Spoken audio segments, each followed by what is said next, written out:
Analyst Javed Rana is joining us now from Islamabad to discuss the latest developments in Pakistan. Good to see you, Javed. Now, what does the suspension of PTI's street protests indicate about the party's current strategy and its capacity to mobilize support amid the ongoing crackdown? I think to begin with, it was by all calculation, by all standards, it was a massive crowd in their tens of thousands. There could be possibly people between 80,000 to 100,000 who managed to turn up in the federal capital, despite the fact that there was a massive crackdown across Pakistan. It was a brutal crackdown. More than 4,000 members of the PTI, which is the mainstream opposition party, and their activists, they were arrested. And I think the scale at which this crackdown was launched, I think in the recent month, that was pretty unprecedented.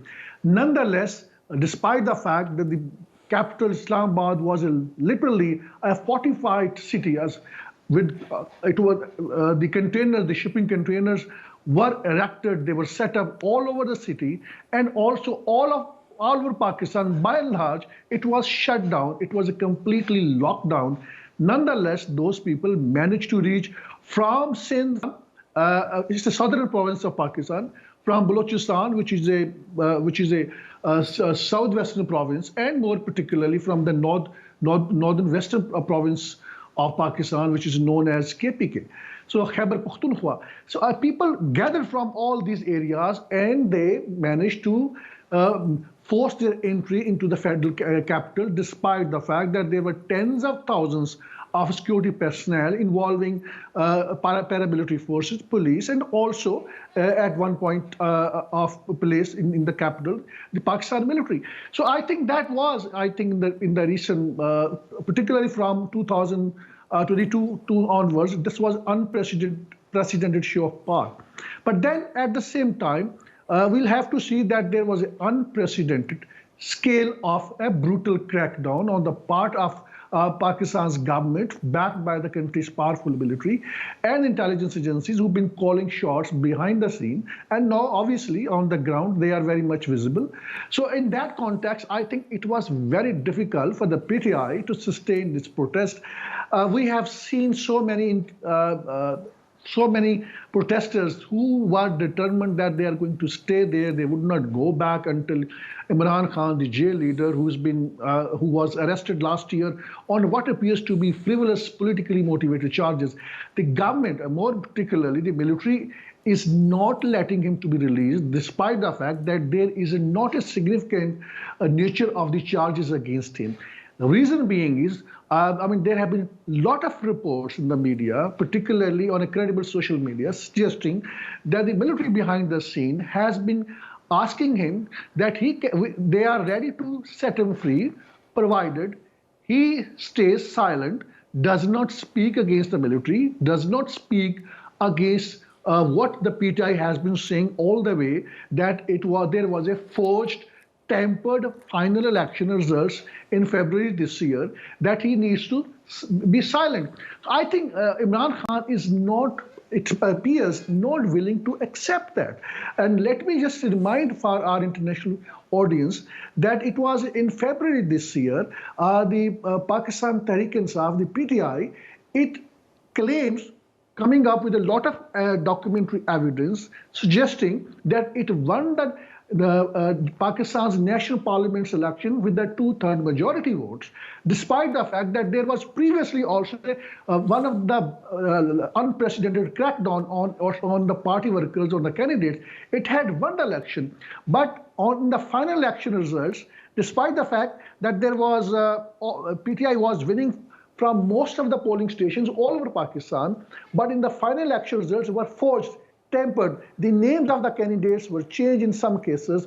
And then a minority party, which is the current political party, which had won just 17 seats out of 262 directly contested seats, the power was handed over to it. So obviously there is now a massive public uprising. particularly in Pakistan's northwestern regions, which borders with Afghanistan.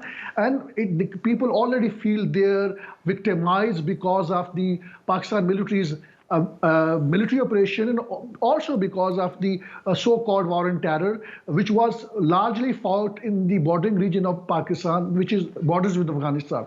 So now there is so much anger there. Those people had turned up yesterday, and they will come up again and again. This will keep Pakistan politically, this turmoil would continue to be there unless there is an independent investigation into the allegations of the rigged and what the PTI says, a fraudulent election which held in February this year. That is at the core of the problem. And then there is also frivolous charges against the PTI, its workers, its leaders, more importantly, against Imran Khan. There are around 150 cases against him, which a large number of them are being prosecuted. I mean, it's not a crime to hold a protest, and there are charges that it's a terrorism to hold a public protest. This does not make sense. It is apparently a violation of Pakistan's constitution. And then, very unfortunately, in an ironic manner, just there was a constitutional amendment, and the members of the opposition parties, they were kidnapped. Their sons, their daughters, their wives, in some cases, were also kidnapped. They were forced to vote against their own party. And then there was a constitutional amendment, the very net result of which that now the military-backed government can choose any judge of their choice to decide their own case. So this is all wheels of powers have been taken over by the military and its intelligence network behind the scene. I have tried in the streets to find somebody who speaks in favor of this government or for the military. Believe me, I have not been able to find people. It's such a one-sided opinion which has turned against Pakistan military and its intelligence network and against its government. I mean, it's a very alarming scenario which is developing in Pakistan. Political parties, it is virtually becoming headless. It's the middle leadership. By and large, it is a compromise because of the fear of the crackdown by the military. And then now the party workers who are in tens of thousands and perhaps in hundreds of thousands in some cases, so far as the sport base is concerned, they could turn to any extremism. They could become suicide bombers. They can end up in the hands of the terrorists. So a political party which has a large-scale sport, the power should be handed over to it.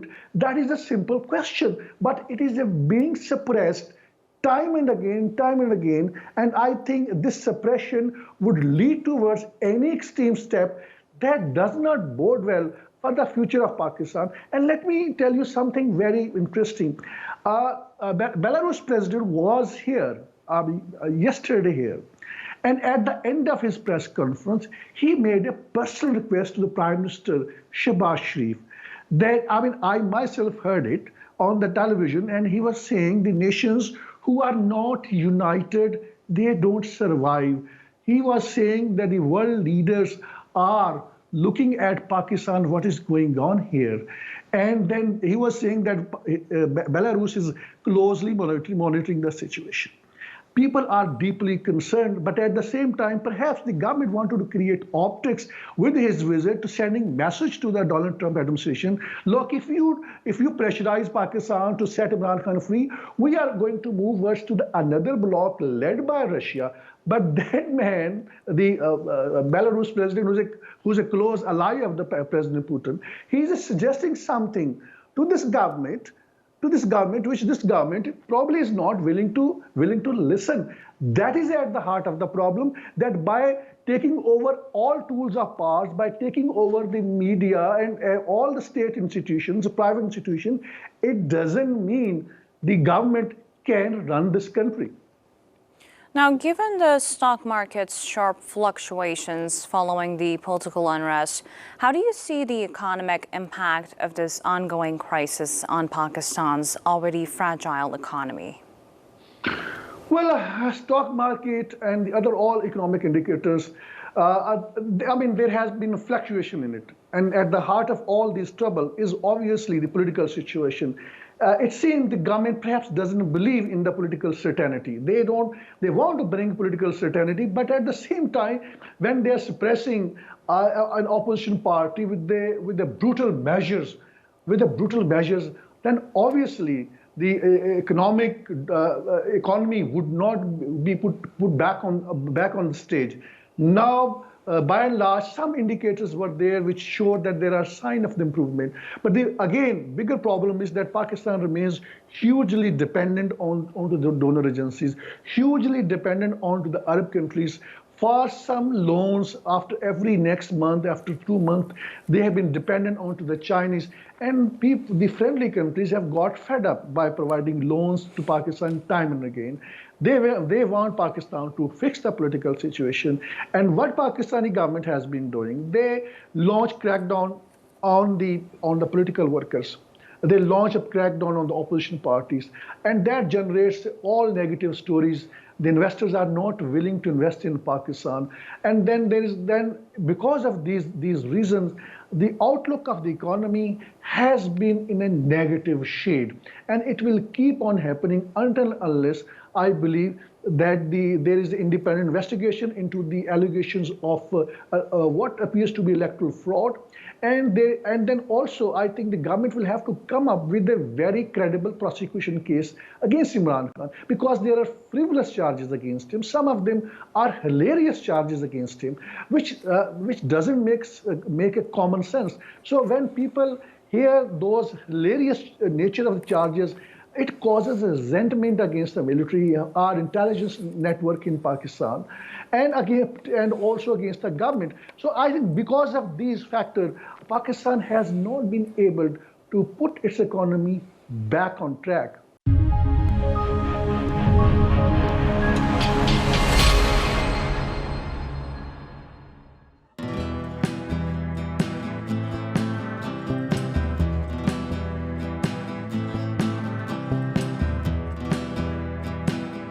The growing tide of anti-Israel sentiments. What you see behind me is just tip of the iceberg of what is happening in the country. More than half of $52 billion black CIA budget is spent on espionage network in Pakistan. How would you handle it? The US has looked upon Pakistan as an ally at one point and then as an enemy at the same time. That is going to be the first legal reason on the basis of which he is going to be instantly ousted by the Supreme Court of Pakistan. Joining us live, Javed Rana, who's an expert on politics and geostrategic issues.